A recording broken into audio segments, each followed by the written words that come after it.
काँग्रेसनं जीवघेणा हल्ला करण्याचा प्रयत्न केल्याचा आरोप शिवसेना उमेदवार राजेश क्षीरसागर यांनी केलाय। मोठी बातमी आहे, काँग्रेस आणि सतेज पाटील यांनी पूर्व नियोजन केलं असल्याचं त्यांचं म्हणणं आहे आणि त्याचबरोबर या हल्ला प्रकरणामध्ये निवडणूक आयोगाकडे तक्रार करणार असल्याचंही त्यांनी म्हटलेलं आहे। मतदाना दिवशी शिवसेना आणि काँग्रेस आमने सामने आलेले होते आणि त्याच संदर्भात या हल्ला प्रकरणात तक्रार दाखल करणार असल्याचं क्षीरसागर यांनी म्हटलेलं आहे। महत्त्वाची आणि मोठी बातमी आहे, काँग्रेसनं जीवघेणा हल्ला करण्याचा प्रयत्न केल्याचा आरोप केलेला आहे शिवसेना उमेदवार राजेश क्षीरसागर यांनी।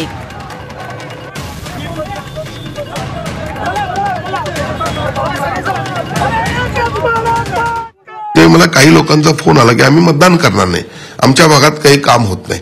मी त्यांना भेटायला गेलो, काय काम आहे तुमच्या भागात? मी आता बोलू शकत नाही, पण मी आचारसंहितेनंतर तुमच्याकडे येऊन ही सगळी कामं करून देईन। आणि मी गाडीत बसायला गेलो तर कोणतं माझी शूटिंग घेत होता। मी म्हणलं, का बाबा तू शूटिंग घेतोय? तर तू माझ्याकडे शिवाय देत माझ्या अंगावर चालताल, एक चालताला बघतोय पाठवून 10-15 जण चालत, त्यांच्या हातात दांडकी होती। आता हे सगळं माझ्या अंगरक्षकानं तटवलं।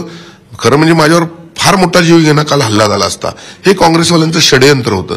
आणि मग काल त्यानंतर आता ते माझे अंगरक्षक पण त्या बाबतीत पोलीस कंप्लेंट करतील, मी पण करेन। पण एक लक्षात घ्या, हे सगळं प्री प्लॅन करायचं आणि मी किती सज्जन आहे असं भासवायचं।